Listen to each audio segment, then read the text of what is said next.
Couldn't tie the shoelaces, so just wore the slippers instead. You know how every epic hero has that one legendary struggle. Hercules wrestled lions. Odysseus fought through storms and sirens. Me. I faced my ultimate challenge in the form of 2 stubborn shoelaces that refused to bow to my will. Forget battles and dragons.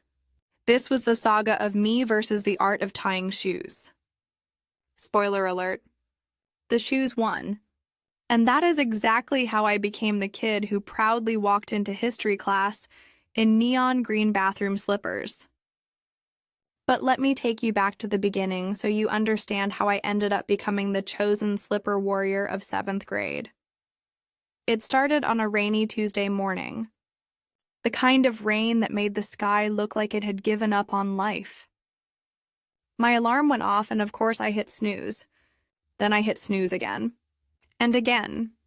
Until suddenly I realized I had approximately 7 minutes to transform from a half-asleep burrito into a fully functioning middle school student. I scrambled out of bed, put on my wrinkled t-shirt, grabbed a slice of bread that was definitely not meant to be eaten by humans anymore, and then came face to face with my nemesis. The sneakers. They sat by the door with their laces smugly undone, mocking me. I could almost hear them whisper, "Try us, loser. Let's see if today's the day you figure it out." I bent down with the determination of a warrior about to charge into battle. Left lace over right lace. Pull tight. Bunny ears. Wrap around, and then chaos.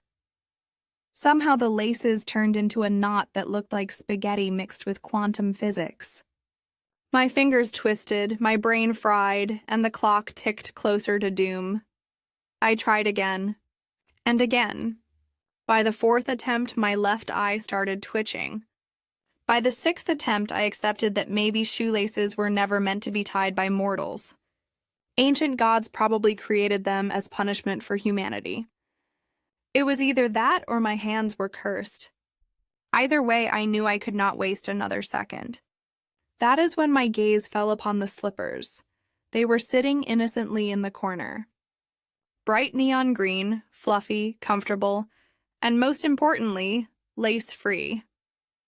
A halo of golden light might as well have shined down on them. I heard imaginary angel music. The solution was so obvious. Who needs shoelaces when slippers exist? So I slid my feet into them, grabbed my backpack, and bolted out the door like a slipper-wearing superhero. At first, it felt amazing. My feet were free. My toes could wiggle. I strutted down the street like I owned the sidewalk. Other kids were clomping in heavy sneakers while I glided in pure slipper luxury. It was like walking on marshmallows. I even thought for a moment that maybe I had discovered the future of fashion. Forget sneakers. Slippers were the next big trend. I imagined fashion designers calling me the revolutionary who freed humanity from the tyranny of shoelaces. Of course, reality hit the moment I stepped into the school hallway. The squeak. You know the one. That squeaky wet rubber sound slippers make when they hit the polished tile floor. With every step, it was squeak, squish, squeak, squish like a chorus of frogs following me around. Heads turned. Whispers started. By the time I reached my locker, half the hallway had noticed. "Yo, is he wearing bathroom slippers?" someone snorted.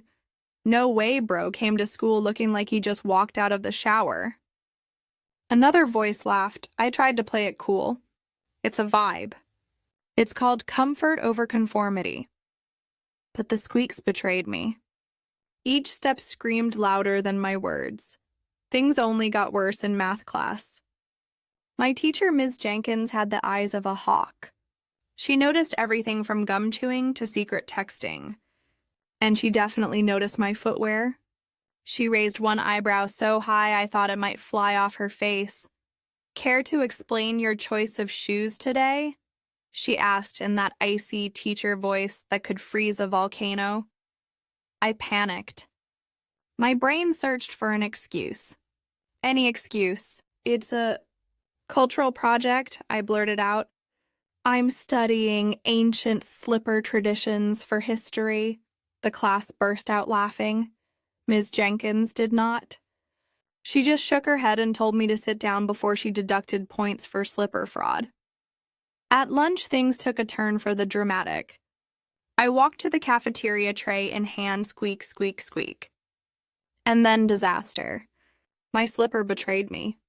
The floor was slippery with spilled juice. My foot slid out faster than my dignity could keep up. One moment I was upright. The next I was flying through the air like a confused penguin. Time slowed. I saw my tray spin. Fries scattered like shooting stars. Milk arced in slow motion. And then, boom, I landed flat on my back. The whole cafeteria erupted in laughter. Someone even clapped. My best friend Diego leaned over me and whispered, "Bro, this is the funniest thing you've ever done." I wanted the ground to swallow me whole. But then something magical happened. A kid from the table nearby shouted, "Slipper King!" The name spread like wildfire. Soon the whole cafeteria was chanting, "Slipper King, Slipper King, Slipper King." I sat up dazed. My pride in ruins, but also oddly powerful. I had gone from shoelace failure to slipper royalty in one lunch period. From that day forward, the legend of the Slipper King grew. People started drawing doodles of me wearing a crown and slippers. Memes spread across the school. Someone even edited my yearbook photo to include giant neon green slippers. At first, I was embarrassed. But then I realized this was destiny. I leaned into it. I gave motivational speeches in the hallway like, "Do not fear failure, my friends. When laces betray you, slippers will carry you." I strutted down the hall, squeak and all, like I was on a runway. I even organized a school-wide slipper day where half the students ditched their sneakers and embraced the slipper life. Of course, not everyone approved. The principal called me into his office. He stared at my slippers with the intensity of a man who had seen too much. "You cannot lead a slipper rebellion in my school," he said. "Shoes are a requirement." But I stared right back. "Sir, with all due respect, shoes are a prison. Slippers are freedom." He sighed the sigh of a man who realized he was arguing with a teenager wearing neon green fluff. He gave up and told me to at least wear slippers that did not squeak. Which I did not. The squeak was part of my brand. Looking back now, I realize something important. Sometimes failure is just the first step to greatness. I failed at tying shoelaces, but in that failure, I discovered my true calling. To walk proudly in slippers no matter how many squeaks followed me. To inspire others to embrace their quirks instead of hiding them. To prove that sometimes the easiest solution is also the most legendary. So if you ever find yourself struggling with shoelaces, do not despair. Grab those slippers, put them on, and walk out into the world squeaking like a champion. Because who knows? You might just become the next Slipper King. 2 asked my brother to tie my shoelaces, but he tied them wrong. Every great story starts with a small mistake that spirals into absolute chaos. For me, it all began with one simple request. I asked my older brother to help me tie my shoelaces. I thought it would save time. I thought it would make my morning easier. What I did not realize was that this tiny request would set off a chain of events so ridiculous that to this day, people still call me the kid who trusted his brother and lived to regret it. It was a sunny Saturday morning. Birds were chirping outside the window. My alarm had already betrayed me twice, and I was in that classic half-asleep state where my brain was still buffering like a slow Wi-Fi signal. I was supposed to meet my friends at the park for a soccer game. My shoelaces were laughing at me as usual. They were not just ordinary laces. They were rebellious strands of fabric that seemed allergic to being tied properly. I stared at them with the intensity of a chess grandmaster, and yet they refused to cooperate. Enter my brother. The guy was 2 years older than me and walked around like he had unlocked all the achievements of life. He strolled into the room holding a bowl of cereal and smirking like he was the king of breakfast. I looked up at him in desperation. "Dude, can you help me tie these real quick?" I asked. He grinned like a villain in a cartoon.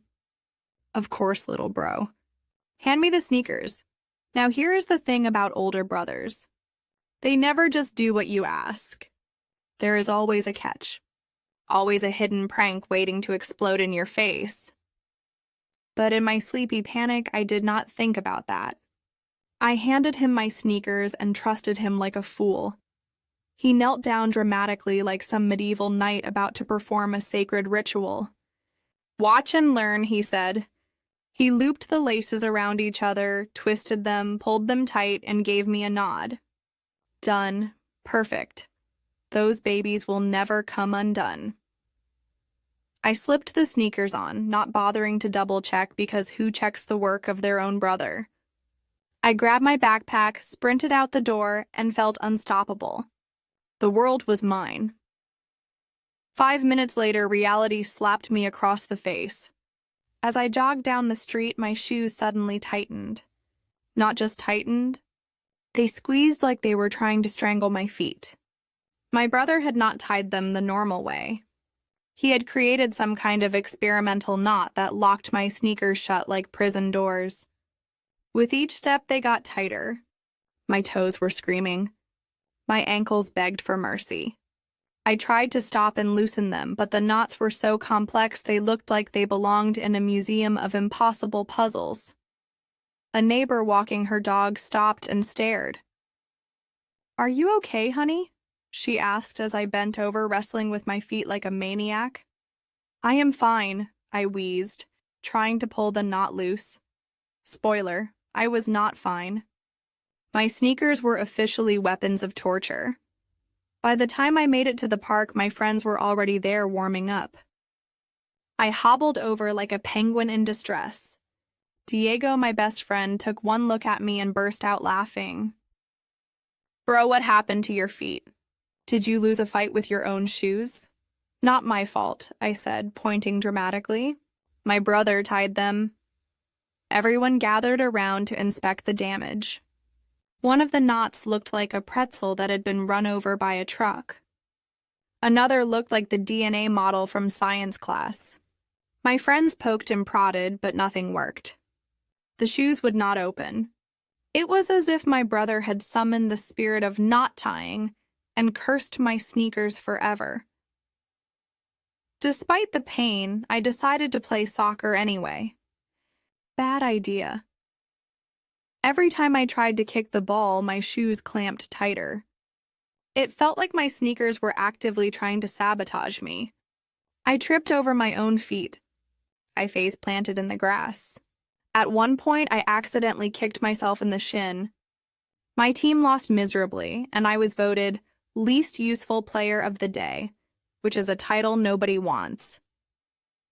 After the game, I limped home determined to confront the shoelace villain himself.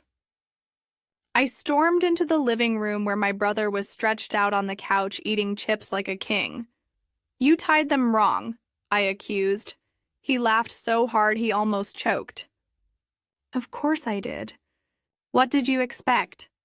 I gave you the super knot, the knot that cannot be undone by mortal hands," I glared. "Undo it." "Nope," he said casually. "The only way out is to earn it. You must embark on a quest to defeat the knot. Only then will your shoes be free." At that moment, I realized my life had turned into some bizarre video game side quest, and my brother was the final boss. The rest of the day was spent in a battle with the laces. I tried everything. I poked them with a fork. I attacked them with scissors. I even Googled how to undo cursed knots. Nothing worked. My shoes laughed at me silently. By dinner time, my parents noticed. "Why are you still wearing sneakers at the table?" my mom asked. "Because I literally cannot take them off," I replied. My dad sighed like a man who had seen this all before. He turned to my brother. "What did you do this time?" My brother shrugged. "Just tied them a little differently." "A little differently," I shouted. He turned them into handcuffs for my feet. Eventually, my mom forced him to undo the knots. It took him 15 minutes, 3 sighs, and 1 evil grin. When the shoes finally came off, my feet felt like they had escaped prison. I swore never to trust him again. But of course the story did not end there. The legend of the wrong knot spread through school like wildfire. Diego told everyone how my brother tied my shoes so badly that I basically became a hostage to my sneakers. People started calling me Knot Boy. Some even asked my brother to tie their shoes as a joke. He happily accepted and created chaos everywhere he went. Looking back, I realized this whole mess taught me a valuable lesson. Never outsource your shoelace tying to an older sibling. They will always find a way to turn it into a prank. And maybe, just maybe, always double-check your shoes before stepping into battle. Still, sometimes I wonder if my brother was onto something.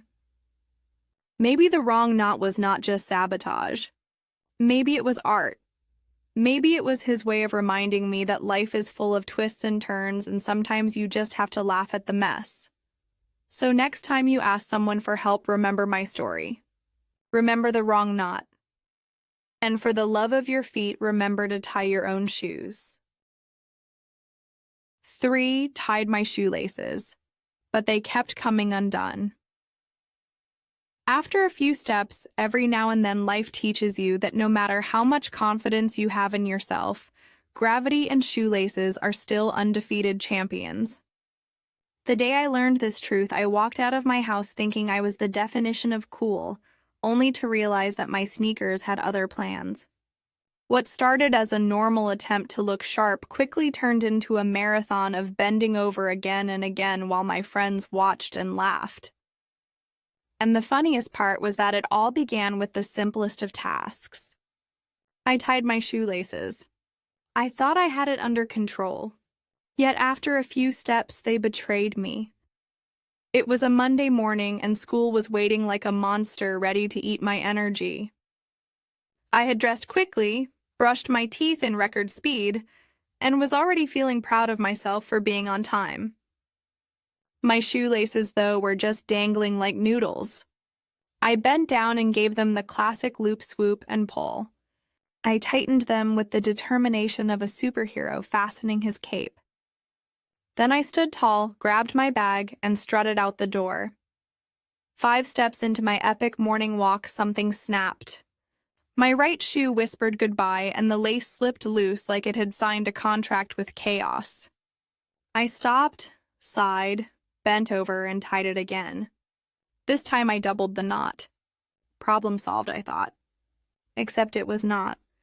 Because after 7 more steps, the left shoe rebelled and undid itself like it was auditioning for a magic show. I tied them again. And again. And again. By the time I reached the bus stop, I had bent over so many times people thought I was practicing squats. A neighbor jogging by slowed down and asked if I was exercising. "No," I muttered angrily. "My shoes just hate me." The bus pulled up and I climbed aboard trying to act normal. But you know shoelaces? They wait for the most embarrassing possible moment. Just as I walked down the aisle toward my seat, the right lace popped open and I nearly tripped onto the floor. A group of kids in the back burst out laughing. One shouted, "Bro, your shoes are allergic to staying tied." Another added, "Maybe they are trying to escape from you." My face turned red, but I laughed along because what else can you do when your shoes roast you in public? During first period math class, the curse continued. I bent down to tie my shoes under the desk, and the teacher thought I had dropped something. She stopped mid-equation and asked, "Are you okay down there?" The whole class turned to look at me crouched under the desk like a raccoon searching for snacks. I popped back up and said, "Yes, just battling my shoelaces." The class erupted into giggles. By lunchtime, my friends had fully branded me the shoelace guy. Diego offered me a piece of tape as a joke. Sarah suggested stapling my laces together. Even the cafeteria lady noticed. She handed me a tray of food and said, "Careful, sweetie, we do not want you face-planting with your mashed potatoes." The problem was not just that the laces came undone. It was how confidently they did it. Every time I finished tying them, they stayed put for exactly 30 seconds, then unraveled dramatically as if saying, "Ta-da." I began to suspect my sneakers had a personal grudge. After school, I decided to test the universe. I stood in the hallway, tied my shoes as tightly as I could, then marched forward, counting my steps out loud. 1, 2, 3, 4, 5, 6, 7, 8, 9, 10. Right on cue, the lace slipped free like clockwork. My brother, who had been watching from behind the lockers, fell over laughing. He filmed the whole thing and posted it online with the caption, "My sibling versus shoelaces. Place your bets." It got over 2,000 views in a day. I became a meme in my own house. My parents tried to help. Mom showed me a different knot technique she called the surgeon's knot. Dad suggested double looping like he used to do when he was a kid. Both worked for a few minutes, then the laces rebelled again. At dinner, Dad looked at me seriously and said, "Maybe it is time for Velcro shoes."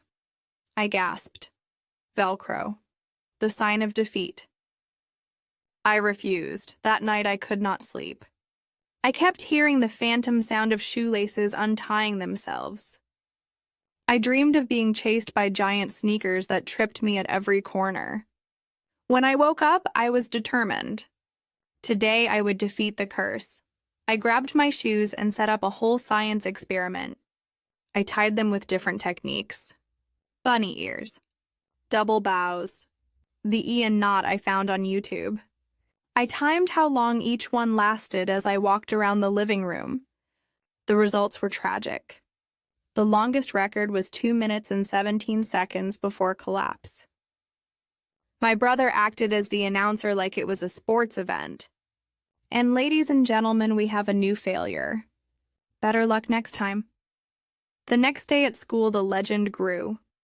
People would watch me walk down the hallway just waiting for the laces to fall apart. When they did, the crowd cheered. It was like I had become a street performer against my will. Even teachers got in on it. My history teacher said, "Today we are studying revolutions, much like the revolution happening in your shoes." At one point, I tried to ignore the laces and just walk on them. Bad idea. I tripped in front of the vending machine and spilled coins everywhere. Some 7th grader yelled, "Shoelace strike again." I could not escape. Finally, in PE class, the coach called me over. "Listen, kid," he said seriously. "Shoelaces are betraying you. Time to switch tactics." He handed me duct tape. I stared at it in horror, but also relief. I taped the laces down, and for the first time in days, they stayed put. I ran, I jumped. I was free. The class cheered like I had won the Olympics. Of course, duct tape is not a permanent solution. By the time I got home, my socks were sticky and my dignity was still questionable. But I had learned something. Sometimes life is not about keeping things perfectly tied. It is about laughing when they fall apart and finding weird ways to keep going. To this day, whenever I put on sneakers, I feel a tiny thrill of fear. Will the laces betray me again? Will I be humiliated in front of strangers? Or will I conquer them at last? I do not know. But I do know this. If you ever see someone bending over every 5 steps, give them a smile. They might just be fighting the same battle I did. The battle against the shoelaces that never stay tied. 4. Learning from a kid's. YouTube video. You probably think you are too old or too cool to learn anything from a YouTube video made for toddlers. That is what I thought too. Then one random afternoon I clicked on a video with a bright thumbnail that had a cartoon monkey holding a giant letter A and the title, "Learn the alphabet with fun." I was only going to watch for 5 seconds just for the cringe. 15 minutes later, I was singing the ABC song out loud and seriously, considering if the monkey had just taught me more than all my teachers combined. That was the beginning of the most embarrassing yet funniest learning journey of my life. It started when I was sitting in my room scrolling through recommended videos. Usually my feed is full of gaming highlights, random life hacks that never work, and music that makes me feel like the main character. But for some reason, the algorithm decided to throw in a kids video. Bright colors, happy music, a smiling animated cow. It was like the YouTube gods wanted to test me. My finger hovered over it. I told myself I was just curious. Curiosity is dangerous. I clicked. The screen exploded with sunshine yellow and neon blue. A cheerful voice said, "Welcome, friends. Today we are going to learn numbers." I almost choked on my snack. Learn numbers, as if I had not been doing math for years. I laughed at how ridiculous it was. But the music slapped. The beat was oddly catchy. Before I knew it, my head was bobbing like I was at a concert. The video started counting. 1 apple, 2 bananas, 3 cats. The graphics were so simple yet hypnotic. I thought I was immune to this level of simplicity, but my brain was eating it up like candy. By the time they got to 10, I was chanting along. I looked around nervously as if the FBI might burst in and catch me counting apples with a cartoon cow. Next came the colors. Red balloon, blue car, green frog. I was mesmerized. It was like the world had reset to factory settings, and I was discovering everything again for the first time. I opened my window and pointed at the grass, whispering green. My neighbor saw me and probably thought I had lost my mind. The real chaos began when I stumbled onto the alphabet songs. There were so many versions. Hip-hop ABC, rock ABC, lullaby ABC, even a techno remix ABC. I clicked one and suddenly I was on a wild ride of dancing letters and bouncing animals.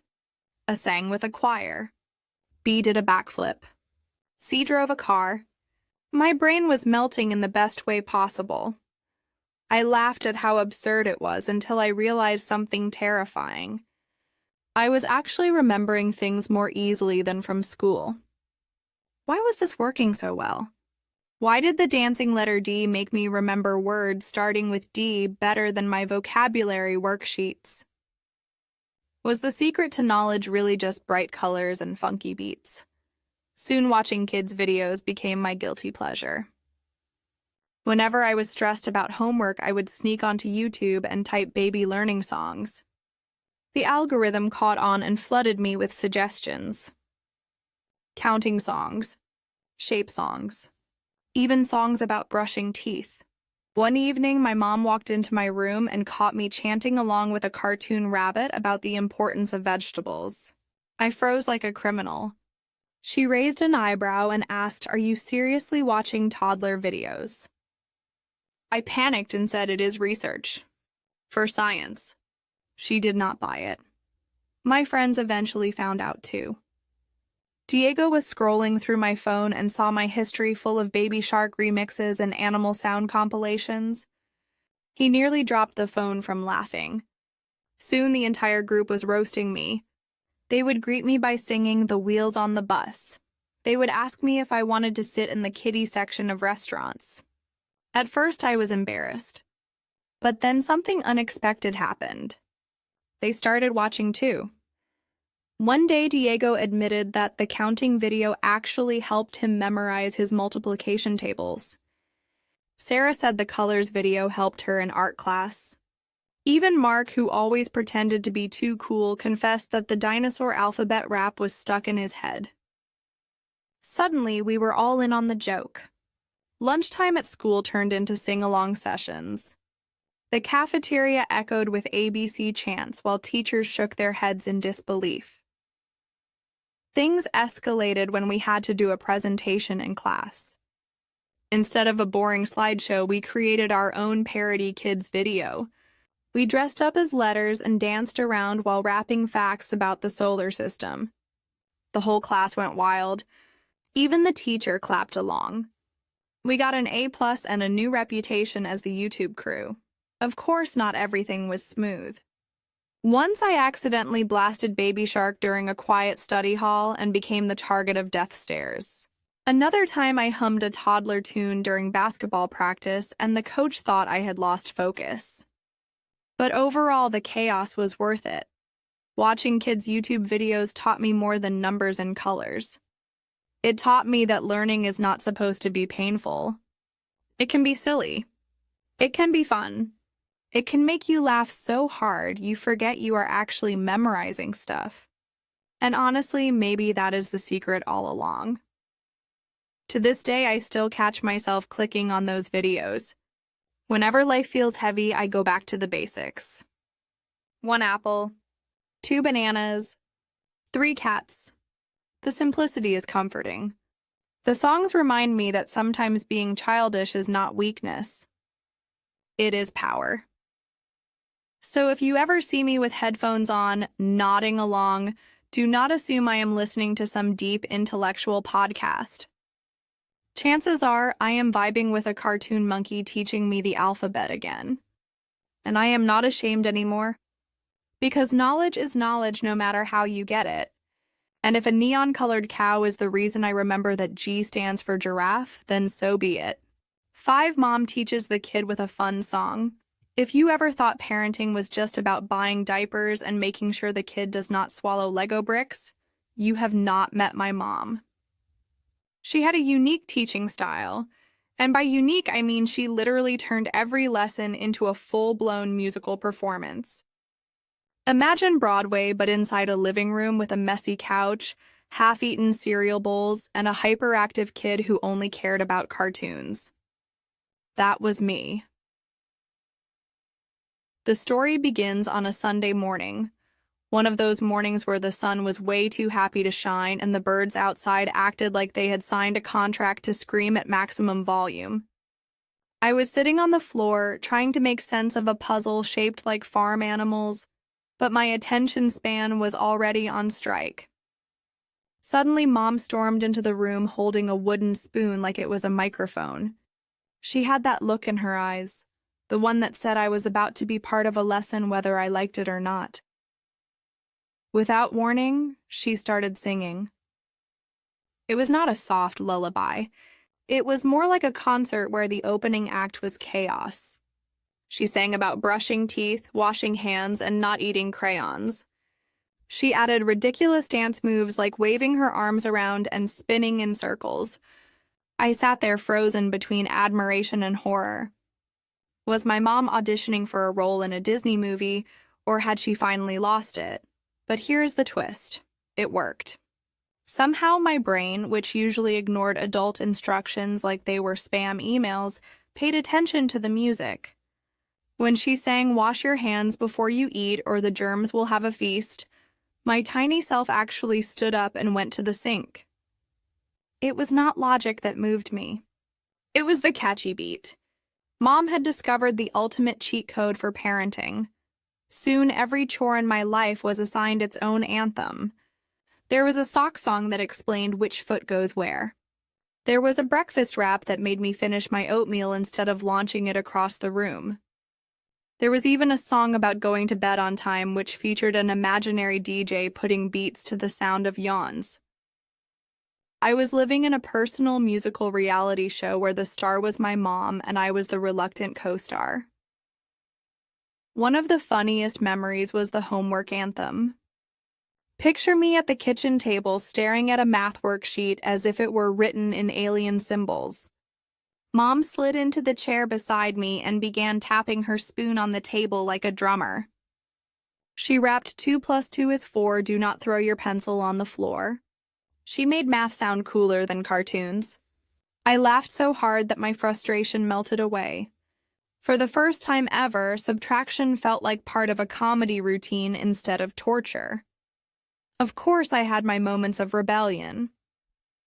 There were times when I rolled my eyes and told her to stop singing because it was embarrassing.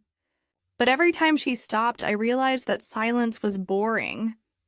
The songs had become a soundtrack of my childhood, and even if I pretended to be annoyed, deep down I wanted her to keep going.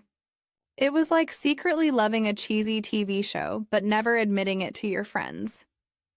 What made the whole thing even more hilarious was that she sometimes forgot the lyrics mid-song and improvised. She would start singing about tying shoelaces and suddenly switch to warning me about aliens stealing snacks.